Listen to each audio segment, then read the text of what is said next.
আসসালামু আলাইকুম। আশা করি আপনারা ভালো আছেন। আজকে আমি একটা বই নিয়ে কথা বলবো। বুক রিভিউ ভাবতে পারেন। এটা হচ্ছে হলো অবক্ষয়কাল, লেখক আসিফ আদনান। মিরর ইমেজে নামটা উল্টো দেখাচ্ছে হয়তো বা, যাই হোক। আচ্ছা, এইভাবে দেখেন।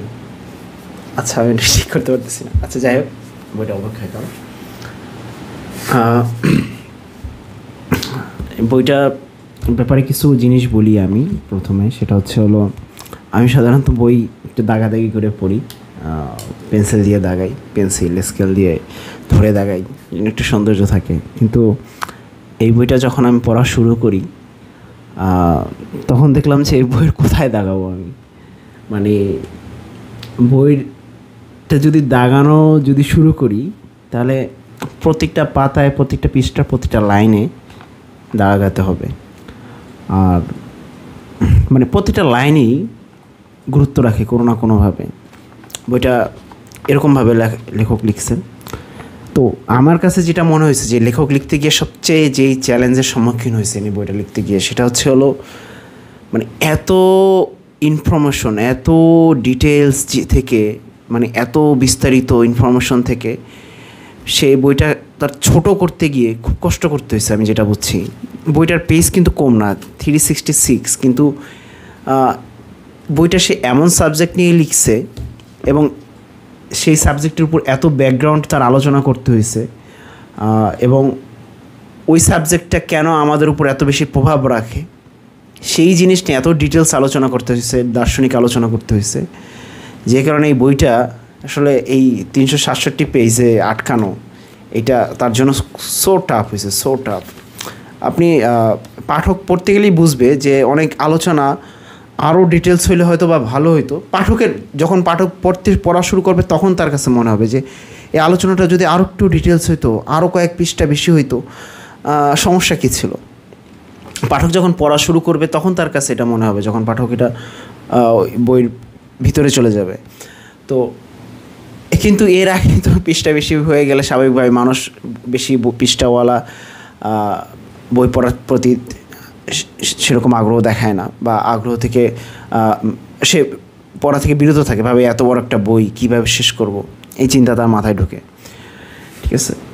তো বইটা মেইনলি এলজিবিটি কেন্দ্রিক, অর্থাৎ বর্তমান সমাজে, আমাদের সমাজ যে এলজিবিটি নামক যেই পাশ্চাত্যের যে বিস্ফোরণটাকে, যে ক্যান্সারটাকে পুশ করা হচ্ছে, এটার বিরুদ্ধে লেখক আলোচনা করছেন। এটা শুরু থেকে বর্তমান অবস্থা পর্যন্ত এবং ভবিষ্যতে এটা কোন পর্যায়ে পৌঁছাইতে পারে সব ডিটেলস।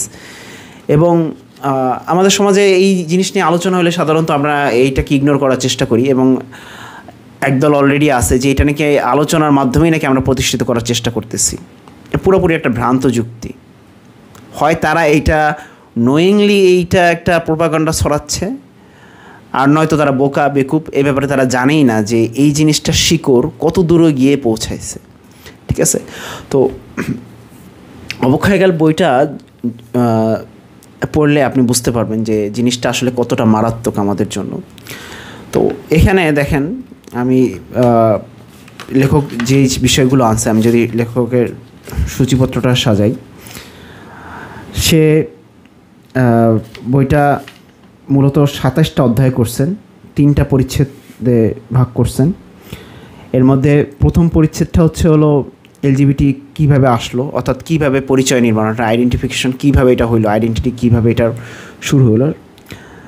তারপরে এটা আস্তে আস্তে কী করে লাস্টে যৌন উপনিবেশবাদে পর্যন্ত গিয়ে পৌঁছালো, সেটা পঙ্কিল রূপান্তর অধ্যায়, সেইটা নিয়ে আলোচনা করছেন।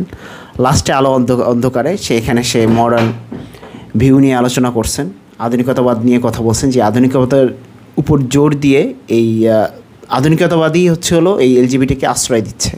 ঠিক আছে। তো স্বাভাবিকভাবে যে এই আধুনিকতাবাদকে যে মানুষ যত শক্তিশালীভাবে গ্রহণ করার চেষ্টা করবে, এলজিবিটির ব্যাপারেও সে আস্তে আস্তে ঠিক সেরকমই মানে কোমল হবে, সফটনেস হবে, তার মধ্যে জন্মাবে। লেখক এখানে আরও কিছু আলোচনা আনছেন, যে যেমন এটাও সে স্পষ্ট করে দিচ্ছেন যে এলজিবিটিকে আসলে ঠেকানোর জন্য মানে একে বাধা দেওয়ার জন্য ইসলাম ছাড়া আসলে কোনো ওয়ে নাই, এটা তিনি স্পষ্ট করছেন। এটা যেই ঘরানার লোকই হোক, ইসলাম ছাড়া ওয়ে নাই। পাশ্চাত্যে অনেকভাবে ট্রাই করতেছে, পাশ্চাত্যের যে রাইটিং কমিউনিটি তারা অনেকভাবে চেষ্টা করতেছে এলজিবিটিকে থামানোর জন্য, কিন্তু তারা আলটিমেটলি ফেল করছে, কারণ তারা অলরেডি মডার্ন ভিউকে গ্রহণ করে ফেলছে। আধুনিকতার যে ভিউ বা দর্শন সেটাকে তারা গ্রহণ করে ফেলছে। তো এইটা গ্রহণ করার পরে আপনি আসলে এলজিবিটিকে আসলে দূরে সরানো আপনার পক্ষে সহজ হবে না। রিসেন্ট সময়ের আমি একটা উদাহরণ দিই,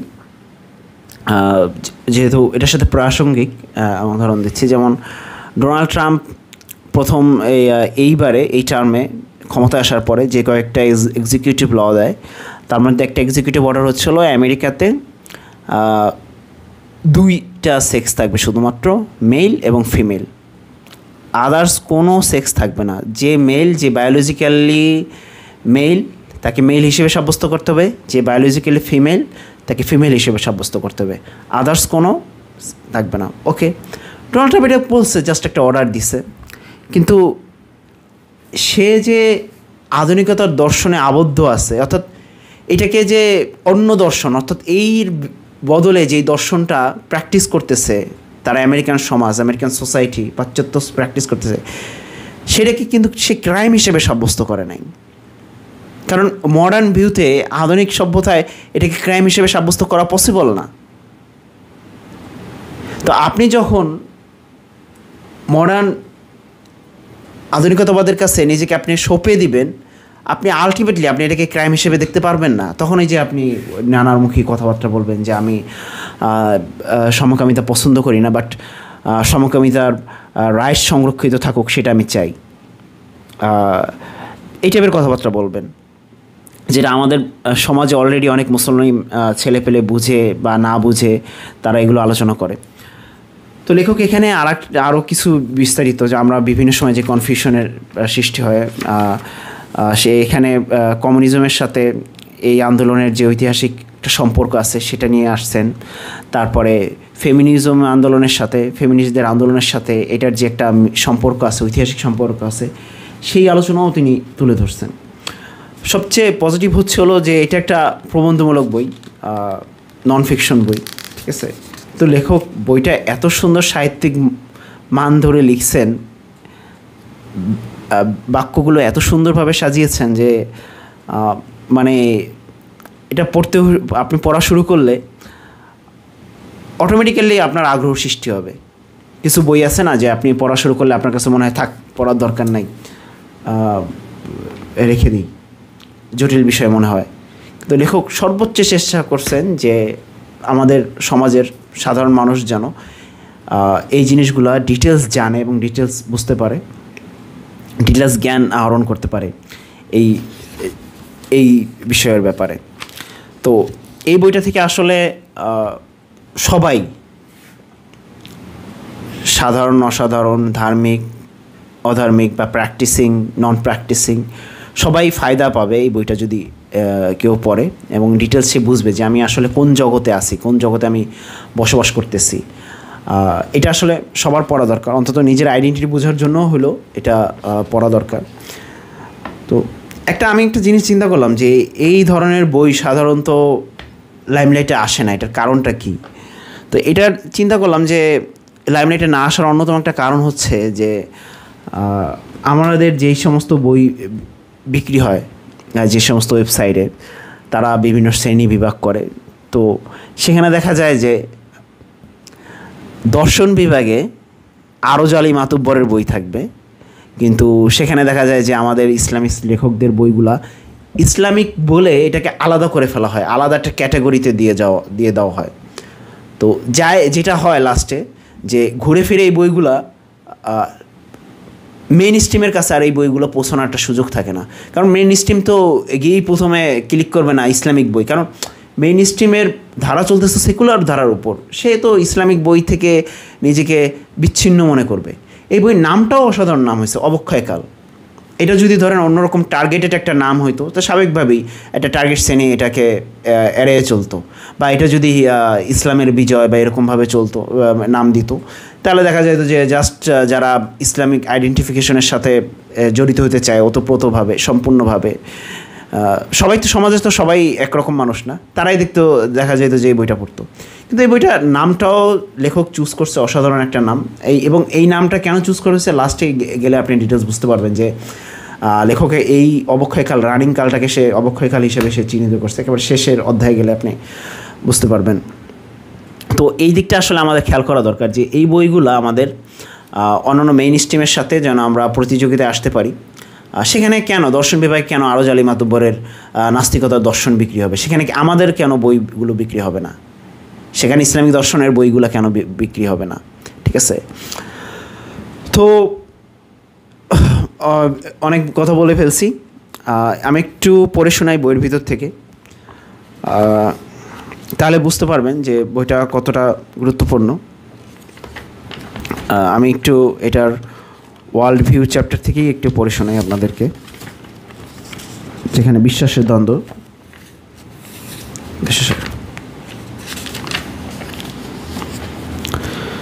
আমরা এই বই শুরু করেছিলাম দৃষ্টিভঙ্গির পার্থক্যের কথা দিয়ে। দৃষ্টিভঙ্গির পার্থক্যের কারণে পম্পিয়ের অগ্নিসমাধির ঘটনাকে কেউ দেখবে অবাধ্যতা আর সীমালঙ্ঘনের আসমানি শাস্তি হিসেবে, আবার কেউ একে দেখবে প্রগতিশীল স্বাধীন চেতা এক সমাজের সাথে ঘটে যাওয়া প্রাকৃতিক দুর্যোগ হিসেবে। একই কথা আধুনিক এলজিবিটি আন্দোলনের ক্ষেত্রেও। নিজ নিজ দৃষ্টিভঙ্গি অনুযায়ী কারো চোখে এটা সীমালঙ্ঘন, বিকৃতি আর অবাধ্যতার চরম দৃষ্টান্ত, আবার কারো চোখে প্রগতি, অধিকার আর স্বাধীনতার বিজয়। দৃষ্টিভঙ্গি গুরুত্বপূর্ণ। মানসিক দৃষ্টিভঙ্গিকে নিয়ন্ত্রণ করে বিশ্বাসের কাঠামো। দুজন মানুষের মৌলিক বিশ্বাস আলাদা হলে তাদের দৃষ্টিভঙ্গিও আলাদা হবে। এলজিবিটি মতবাদ নিয়ে আধুনিক দৃষ্টিভঙ্গি একটি নির্দিষ্ট বিশ্বাস কাঠামোর ফসল। অন্যদিকে এ ব্যাপারে মুসলিমদের অবস্থান হলো দিন ইসলামের বহিঃপ্রকাশ। এলজিবিটি নিয়ে অবস্থানের পার্থক্যের গোড়াতে আছে বিশ্বাসের দ্বন্দ্ব। এই দ্বন্দ্বকে বুঝতে হলে আগে এই দুই বিশ্বাস কাঠামোকে বুঝতে হবে খুঁটিয়ে খুঁটিয়ে, আর তার জন্য আমাদের যেতে হবে অন্য ধরনের এক আলোচনায়। এতক্ষণ আমরা যে পথে এসেছিলাম সেটা ছেড়ে কিছুক্ষণের জন্য ঢুকতে হবে অন্য এক যাত্রাপথে। ব্যাপারটাকে রেল ভ্রমণের মতো করে ভাবতে পারেন। গন্তব্যে পৌঁছানোর আগে কয়েকটি স্টেশন ঘুরে যেতে হবে আমাদের। এই সময়টাতে রেল লাইনের দুপাশের দৃশ্যপট কিছুটা বদলাবে, তবে আশা করি মন্দ লাগবে না। লম্বা জার্নির সময় মাঝে মধ্যে দৃশ্যপট বদলালে কিন্তু ভালোই লাগে। আসুন তাহলে সেই স্টেশনগুলো ঘুরে আসা যাক। ট্রেনে চেপে বসুন, জানালার ধারে আরামদায়ক একটা সিট বেছে নিন। ঝটিকা সফর দিয়ে আসি দর্শন আর বিশ্বাসের বিস্তীর্ণ চরাচরের মধ্য দিয়ে। আমাদের যাত্রা শুরু হবে আর্কিমিডিসকে সাথে নিয়ে। যাই হোক, এইভাবে লেখক আপনার মনে একটা ইন্টারেস্টের জন্ম দিবে যে আপনি কীভাবে আরও, আপনি নিজ থেকেই চাবেন যে আপনি নেক্সট চ্যাপ্টারে কখন যাবেন, কিন্তু নেক্সট চ্যাপ্টারে যখন যাবেন তখন আবার মনে হবে ওই চ্যাপ্টারটা আরও একটু বিস্তারিত আলোচনা করতে পারতো না, এই আফসোসটা আপনার জন্য হবে। তো আসিফ আদনান ভাইয়ের কাছে রিকোয়েস্ট, মানে আপনি যদি একটা ডিটেলস বই লিখতেন তো এটাই তো সেই বইয়ের একটা সামারাইজ ভার্সন। আমি অন্তত এটা মনে করতেছি এটা পড়ার পরে আসলে।